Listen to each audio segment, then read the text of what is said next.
സുഗമോദേവി സീരിയലിൻ്റെ ഏറ്റവും പുതിയ പ്രൊമോ റിവ്യൂയിലേക്ക് എല്ലാ കൂട്ടുകാർക്കും സ്വാഗതം.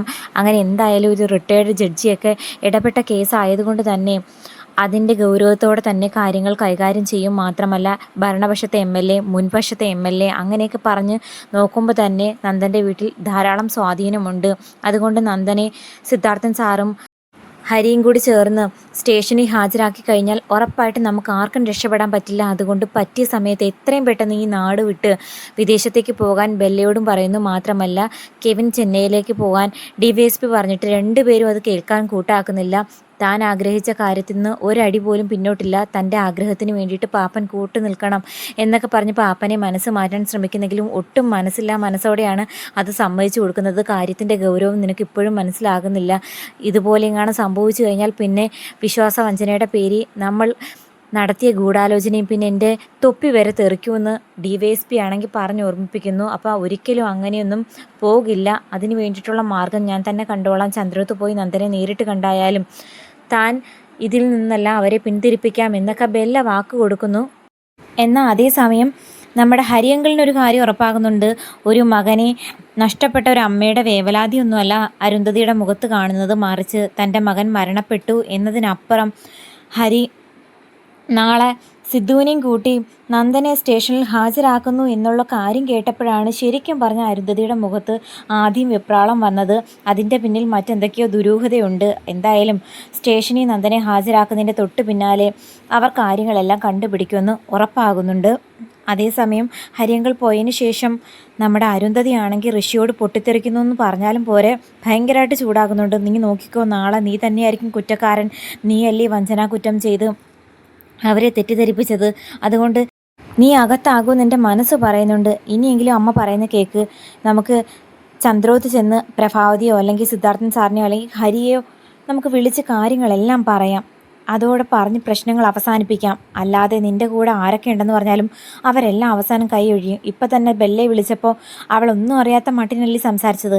നമ്മളെല്ലാവരും കൂടി ചേർന്ന് എങ്ങനെ പ്രതിയാവുമെന്നല്ലേ അവൾ ചോദിച്ചത്. അതിൽ നിന്നൊക്കെ ഊഹിച്ചൂടെ? നിന്നെ എല്ലാവരും കൂടി പെടുത്തും. അമ്മ പറയുന്ന കേക്ക് മോനെ എന്ന് പറയുമ്പം എന്തായാലും അമ്മയൊന്ന് വെയിറ്റ് ചെയ്യേ, ഞാനൊന്ന് തീരുമാനിക്കട്ടെ എന്ന് നമ്മുടെ ഋഷിയാണെങ്കിൽ പറയുന്നു. അരുന്ധതിക്ക് യാതൊരു സമാധാനവും ഇല്ല. അതേസമയം ദേവികയും ശാരികയും മുറ്റത്ത് രഹസ്യമായി നിന്ന് സംസാരിക്കുന്നതെല്ലാം നമ്മുടെ മാധവനാണെങ്കിൽ ജനലിലൂടെ മറിഞ്ഞു നിന്ന് കേൾക്കുന്നുണ്ട്. എന്നാലും നന്ദേട്ടൻ ഒരാളെ കൊല്ലാൻ പറ്റുമോ എന്ന് ചോദിക്കുമ്പോഴത്തേക്കും മാധവൻ ആകെ ഷോക്കാകുന്നു. പെട്ടെന്ന് മാധവനാണെങ്കിൽ പുറത്തേക്ക് ഇറങ്ങി വന്നിട്ട് ദേവികയോടും അതുപോലെ ശാരികയോടും ചോദിക്കുന്നു, നിങ്ങൾ എന്തിനെ പറ്റിയാണ് സംസാരിച്ചുകൊണ്ടിരുന്നത്? ഞാൻ കേട്ടു എല്ലാം. അതുകൊണ്ട് എന്നോട് ഇനിയും മറച്ചു വെക്കാൻ നോക്കണ്ട. എനിക്ക് കുറേ നാളുകൊണ്ടേ ഒരു ഡൗട്ട് തോന്നിയിരുന്നു.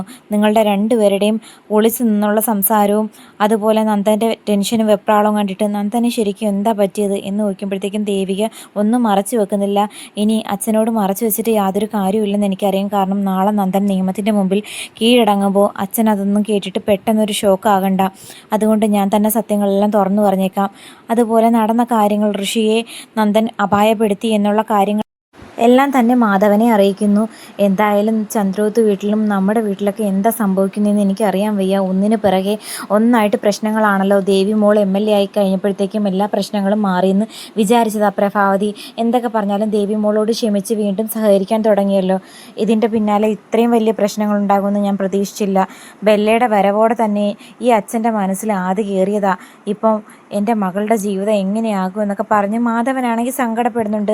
മരുമകൻ ജയിലിൽ പോകുകയാണെങ്കിൽ MLA എന്ന നിലയ്ക്ക് പോലും ദേവികയ്ക്ക് അപമാനമാണ്. അതുപോലെ അവരുടെ ദാമ്പത്യ ജീവിതത്തെക്കുറിച്ചൊക്കെ ആലോചിച്ച് ശാരികയും അതുപോലെ മാധവനും നന്നായിട്ട് സങ്കടപ്പെടുന്നുണ്ട്. പക്ഷെ ശാരികയാണെങ്കിൽ അതിനിടയ്ക്ക് പല രഹസ്യങ്ങളും ചേച്ചിക്ക് വേണ്ടിയിട്ട് കണ്ടെത്തുന്നുണ്ട്. അതേസമയം ബെല്ലയാണെങ്കിൽ പിറ്റേ ദിവസം ചന്ദ്രോത്ത് ചെല്ലുന്നുണ്ട്. നന്ദനെ കണ്ട് സ്റ്റേഷനിൽ കീഴടങ്ങുക എന്നുള്ള തീരുമാനത്തിൽ ഒന്ന് പിന്തിരിപ്പിക്കാൻ തന്നെയാണ് ചെന്നിരിക്കുന്നത്. അപ്പോഴത്തേക്കും നമ്മുടെ സിദ്ധാർത്ഥൻ സാറാണ് ബെല്ല വീട്ടിലേക്ക് വന്നപ്പോഴത്തേക്കും പുറത്തേക്ക് വരുന്നത്. അപ്പോൾ സിദ്ധാർത്ഥൻ സാറിനാണെങ്കിൽ ഹരിസാറ് പറഞ്ഞ് പല കാര്യങ്ങളും ഇപ്പോൾ അറിയാം, പക്ഷെ വ്യക്തമാക്കുന്നില്ല എന്ന് മാത്രമേ ഉള്ളൂ. കൂടെ നിൽക്കുന്ന സുഹൃത്തുക്കൾ ഒറ്റുവാണെന്നുള്ള കാര്യം വ്യക്തമായിട്ട് അറിയാവുന്ന സിദ്ധാർത്ഥൻ സാറിന് പഴയതുപോലെ ബെല്ലയും കെവിനെയും കണക്കാക്കാനേ പറ്റുന്നില്ല. ദേവിയെയും നന്ദനെയും തമ്മിൽ അകറ്റാൻ ബെല്ല കാണിച്ച നടപടി, അതായത് ഹോട്ടൽ റൂമിൽ വരെ കൊണ്ടുപോയി ഫോൺ സ്വിച്ച് ഓഫ് ചെയ്ത് നന്ദനെ രക്ഷിക്കാനെന്നുള്ള മട്ടിന് നന്ദനെ പറഞ്ഞ് തെറ്റിദ്ധരിപ്പിച്ച് നന്ദനെയും ദേവികയും തമ്മിൽ അകറ്റാൻ കാണിച്ച ആ ഒരു ആറ്റിറ്റ്യൂഡൊക്കെ സിദ്ധാർത്ഥൻ സാറിന് ക്ഷമിക്കാൻ പറ്റുന്നതല്ല. ആ ഒറ്റ കാരണം കൊണ്ടാണ് ദേവിക ഇപ്പോൾ ചന്ദ്രവത്ത് വീട്ടിൻ്റെ പടി ഇറങ്ങിയിരിക്കുന്നതും. അങ്ങനെ ബെല്ലെ കണ്ടതും സിദ്ധാർത്ഥൻ സാറ് വന്ന് ചോദിക്കുന്നുണ്ട്, എന്ത് വേണം? എനിക്ക് നന്ദനെ കാണണം, എനിക്ക് അത്യാവശ്യമായി ചില കാര്യങ്ങൾ പറയാനുണ്ട്. ഒരു കാരണവശാലും നാളെ സ്റ്റേഷനിൽ പോയി നന്ദൻ കീഴടങ്ങാൻ പാടില്ല. നിയമത്തിൻ്റെ മുമ്പിൽ നന്ദൻ കീഴടങ്ങിക്കഴിഞ്ഞാൽ നന്ദൻ്റെ ഭാവി എന്താകും?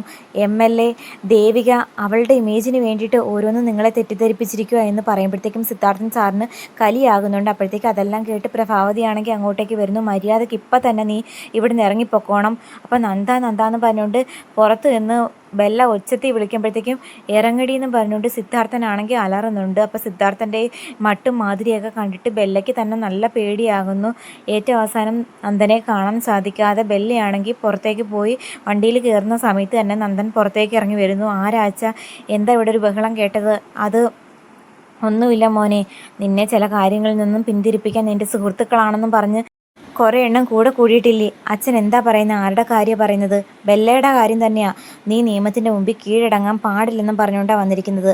നീ നിയമത്തിൻ്റെ മുമ്പിൽ കീഴടങ്ങാൻ പോകുന്നു എന്നുള്ള കാര്യം നമ്മുടെ വീട്ടുകാർ മാത്രമേ അറിഞ്ഞിട്ടുള്ളായിരുന്നു. പിന്നെ അത് അവളെങ്ങനെ അറിഞ്ഞു?